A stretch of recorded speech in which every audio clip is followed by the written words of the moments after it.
Olá, meu nome é Clara Santos, eu sou estudante de Letras Português na UNB e aqui no IFB eu sou bolsista do projeto 15 anos. Eu também sou egressa do IFB. Aqui eu cursei o ensino médio técnico integrado em controle ambiental no Campo Samambaia. Me apresentando para quem não está me vendo, eu sou uma jovem de 22 anos. Eu estou usando óculos e a camiseta cor vinho do IFB. Estou aqui gravando o podcast de hoje com uma pessoa muito especial. Esse podcast é o primeiro da minha vida. A convidada de hoje é a minha ex-professora de língua portuguesa e atual reitora do IFB, professora Verusca Machado. Bem-vinda! Olá, Clara. É um prazer inenarrável estar com você aqui. Estou me sentindo muito honrada de ter essa primeira conversa com uma egressa do Instituto Federal de Brasília, né, lá do Campo Samambaia. Então, estou muito feliz por isso. Cumprimento todo mundo também que for nos ouvir posteriormente. Então, eu vou começar fazendo minha audiodescrição para as pessoas que não nos podem ver, né? Então, eu sou uma mulher de pele parda, eu tenho os cabelos compridos, pintados de ruivo, num tom meio ruivo. Eu estou com uma camiseta branca, eu tenho um colar azul e marrom, e eu estou aqui no estúdio da Diretoria de Comunicação. Que ótimo. Então, a senhora foi oficialmente empossada agora, dia 30 de agosto, pelo ministro da Educação, legitimando a vontade da comunidade que te elegeu. Você poderia falar um pouquinho como foi a experiência de ser empossada? Então, Clara, eu acho que eu vou começar falando um pouco da experiência de me colocar para um cargo como esse, né? Eu tenho 30 anos de dedicação à educação. Eu não consigo me pensar fora da educação, né? A educação faz parte da minha vida, então eu não consigo me desconectar dessa vivência, né, nessa perspectiva da educação.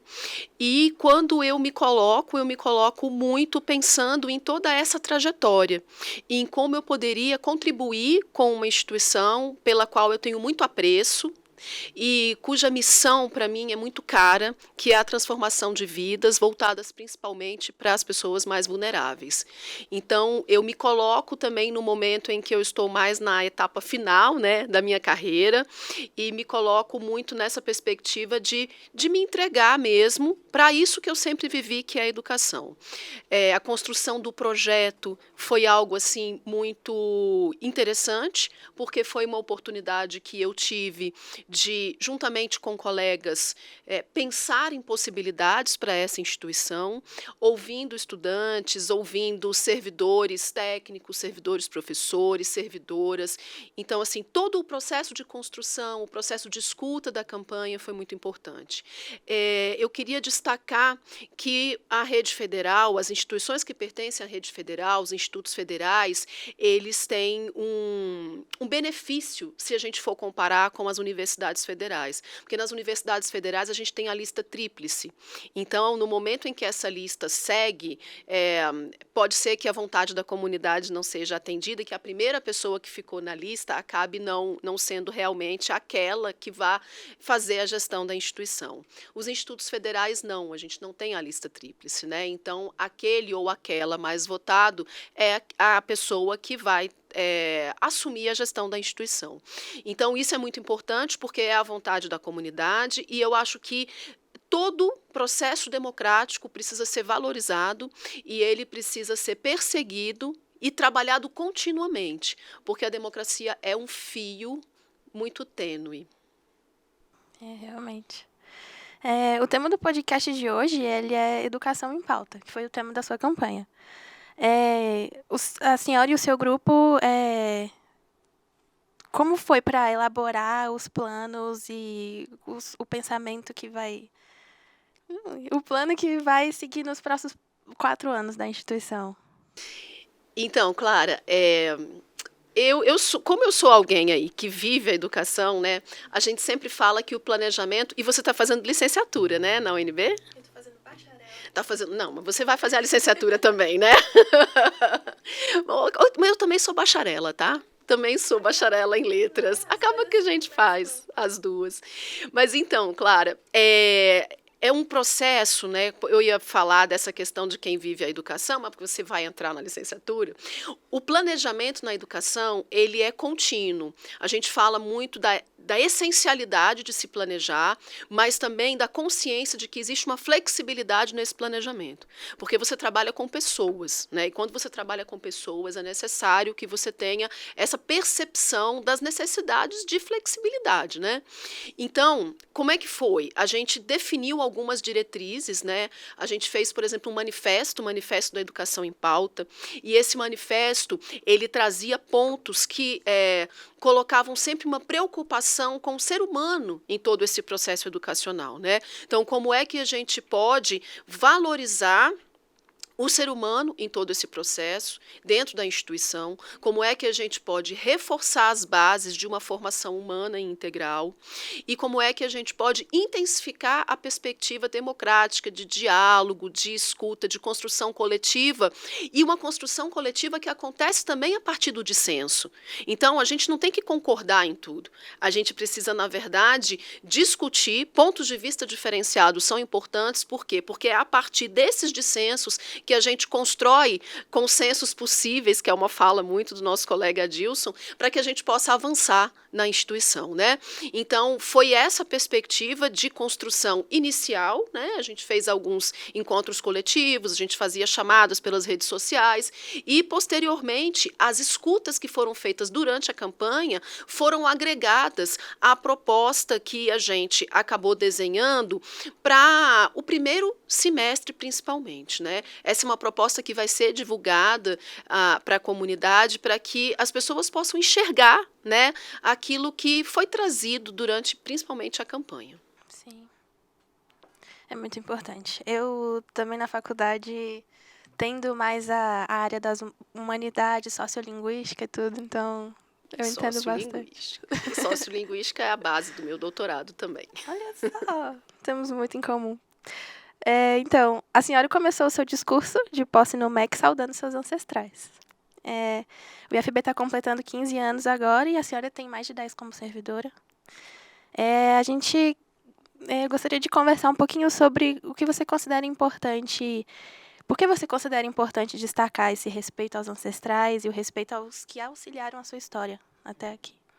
Essa questão é muito interessante, sabe, Clara? Porque toda vez que eu começo falando das honras que eu presto aos meus ancestrais e às minhas ancestrais, eu faço, na verdade, um gesto de humildade, me destituindo dessa importância que às vezes a gente se dá como indivíduo e considerando que eu sou o que sou por causa do trabalho de um coletivo que me antecedeu. Então, é por isso que eu começo fazendo as honrarias à minha ancestralidade, porque eu não existo nessa forma exclusivamente pelas minhas ações. Eu existo porque foram muitas lutas, muito trabalho, muita construção para que hoje eu pudesse estar aqui nesse momento. Para que nós duas pudéssemos estar fazendo um podcast, várias mulheres anteriormente a nós sofreram, né, foram encarceradas, foram mortas. Então, essa perspectiva de você reconhecer que existe uma história anterior a você, que existiram pessoas e que essas pessoas contribuíram para que você possa fazer hoje o que você faz e para que você possa avançar mais um pouquinho para que no futuro uma outra pessoa, outras pessoas continuem fazendo. Então, é essa perspectiva. As honras, a ancestralidade, são honras ao coletivo. E aí, nessa perspectiva do coletivo, é inevitável que a gente valorize a história das pessoas, a história das pessoas que compõem essa instituição que está fazendo 15 anos, né, aqui neste ano. Então, assim, é muito importante nessa perspectiva, a gente sempre considerar que muitas marcas que a gente tem no presente, elas foram trabalhadas, costuradas no passado. Então, se a gente quer fazer grandes revoluções, a gente precisa olhar para o passado para conseguir ver o futuro. Especificamente sobre a história dos institutos federais, eu queria destacar que eu tive uma passagem pelo Ministério da Educação, eu fui servidora do Ministério da Educação, fui técnica lá, e no período em que eu estava lá, foi o período em que os institutos federais estavam sendo gestados. E aí eu acompanhava um pouquinho, porque eu não era da CETEC, eu era da Secretaria de Educação Superior, né? E eu acompanhava um pouquinho as discussões de longe e falava assim, gente, deve ser fantástico trabalhar numa instituição em que você pode atuar em vários níveis e modalidades, né? Então, assim, eu sempre achei um projeto muito bonito e aí, por isso eu fiz concurso, né? E aí saí de lá e vim para cá. Então, assim, essa história dos institutos federais eu comecei a acompanhar lá no momento em que estavam sendo gestados, na gestão do ex-ministro Fernando Haddad. Nossa, que legal. E ainda seguindo nessa linha da educação em pauta e de trabalho mais humanizado, outro ponto que a senhora citou foi a importância de promover uma formação humana e integral, combatendo as injustiças e primando por relações orgânicas. Você poderia comentar um pouquinho sobre? Sim. A gente tem na rede federal alguns princípios, sabe, Clara? A educação profissional que a gente defende na rede federal é uma educação profissional que tem como base essa formação humana e integral. E o que significa falar disso? Significa olhar para o ser humano numa perspectiva multidimensional. Então, a gente não vai formar um estudante, uma estudante aqui exclusivamente para o exercício de uma profissão. Porque o ser humano, ele é mais do que, né, exercer uma profissão. Então, a formação de trabalhadores e trabalhadoras que a gente defende é uma formação que considere essa perspectiva integral. Então, que considere a importância de uma formação cidadã, de uma formação política, de uma formação que considere a ética, a estética, o corpóreo. Então, é isso que é uma formação humana e integral, né? Então, a gente não vai formar trabalhadores e trabalhadoras exclusivamente para o exercício de uma profissão. Também para o exercício de uma profissão, mas também para uma atuação social, para uma atuação política. É nessa perspectiva que a gente fala dessa formação humana e integral. Uhum. E esse é o diferencial do IFB, né? Sim, exatamente. E é aquilo pelo qual a gente luta tanto, né? Que é essa idiosincrasia que nos enriquece, né? Então, agora mudando um pouco de assunto, o IFB, Instituto Federal de Brasília, está aqui no coração político e administrativo do país. É sempre referência para as outras redes federais. Então, qual seria a posição da instituição como membro do Conselho Nacional da Rede, o CONIF? Eu gostaria principalmente de reforçar a importância de qualquer gestor e gestora que entra no CONIF, a importância de a gente lutar pelo fortalecimento dessa rede, porque somos mais fortes em rede, né? Então, somos mais fortes quando lutamos juntos e juntas. Então, uma postura que para mim é muito importante, é uma postura que possa valorizar esse fortalecimento do coletivo, que eu tanto falo lá da ancestralidade, né? Esse fortalecimento do coletivo. Então, não é o fortalecimento de uma ou outra instituição dentro da rede, é nós caminharmos juntos e juntas dentro dessa rede. Então, esse fortalecimento, esse espírito, para mim é muito importante, e é com esse espírito que eu pretendo atuar. A gente precisa, né, atuar também numa luta que é constante em relação à reposição, né, do nosso orçamento. A gente sabe que o nosso orçamento ele está muito aquém daquilo que a gente precisa para nos manter sem retrocesso. Então, a recomposição orçamentária é uma luta que a gente vai precisar continuar travando. A gente sabe que são muitas dificuldades, mas a gente precisa continuar lutando por essa reposição orçamentária para que a gente tenha condições de fazer uma educação pública gratuita e de qualidade. Uma outra perspectiva também, que vai ser a minha linha de atuação, e essa pergunta é muito importante porque me permite dar transparência em relação à forma como eu vou atuar, né? Que é a defesa dos profissionais de educação. Então, a gente precisa defender profissionais de educação fortalecidos do ponto de vista da carreira. Se a gente não tiver profissionais da educação fortalecidos do ponto de vista da carreira, também é muito difícil a gente conseguir atingir a nossa missão.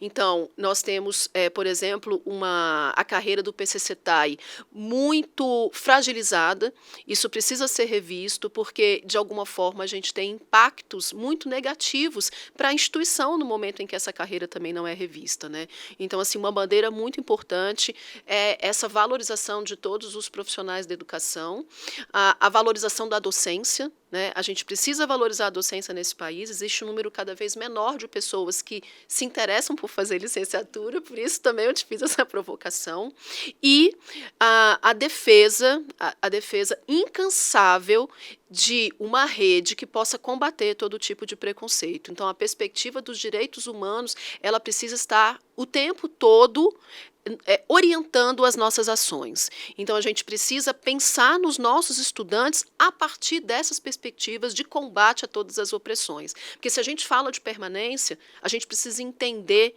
que a exclusão, ela tem cara.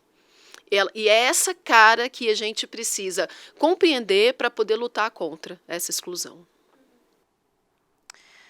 Então, nosso papo foi curto, né? Infelizmente.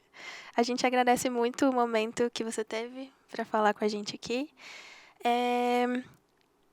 E para terminar, a gente gostaria que você contasse um pouco qual é o seu esperançar para estes 4 anos. Clara, esse meu esperançar é um esperançar que eu considero que todo educador e educadora precisa ter, sabe? Porque é isso que me move, mesmo diante das maiores dificuldades dentro da educação. É acreditar que a gente pode fazer alguma diferença, é acreditar que a gente pode fazer alguma transformação. Então, aquilo que me move com os meus estudantes é o que me move também como gestora. Que diferença o meu trabalho dentro da instituição pode fazer para que a gente avance? Que diferença o meu trabalho pode trazer para essa instituição? Então, esse esperançar é muito nesse sentido. Qual diferença eu posso fazer para essa instituição? E é um esperançar também que aponta para uma perspectiva de cooperação, de colaboração, de respeito às diferenças, de espírito do coletivo. É esse esperançar, né? Eu dizia ontem lá, a gente estava na estrutural, no colégio de dirigentes, sabe? E eu dizia que quando a pandemia chegou, a gente teve alguns filósofos, alguns psicanalistas que disseram assim, a pandemia vai nos unir como humanos. Mas não foi isso que aconteceu. Então, a gente precisa resgatar esse senso de coletivo, de corpo, e é esse esperançar do qual eu falo. E aí eu queria finalizar agradecendo à comunidade do Instituto Federal de Brasília, em todas as suas categorias, professores, técnicos, estudantes, por terem acreditado no projeto e por confiarem essa missão, né, tão nobre, ao mesmo tempo tão desafiadora, à equipe que atualmente está presente. Eu queria também agradecer muito à diretoria de comunicação por essa oportunidade e queria dizer que eu fiquei muito emocionada e honrada de ter uma ex-aluna que cursa letras conversando comigo aqui. O prazer é meu. Então, chegamos ao fim desse episódio. Agradecemos você que esteve conosco até aqui. Se você gostou, compartilhe o Estação IFB nas suas redes sociais e fique ligado nos próximos episódios. Continuamos nossas conversas pelas redes do IFB e em nosso portal ifb.edu.br. Tchau, tchau!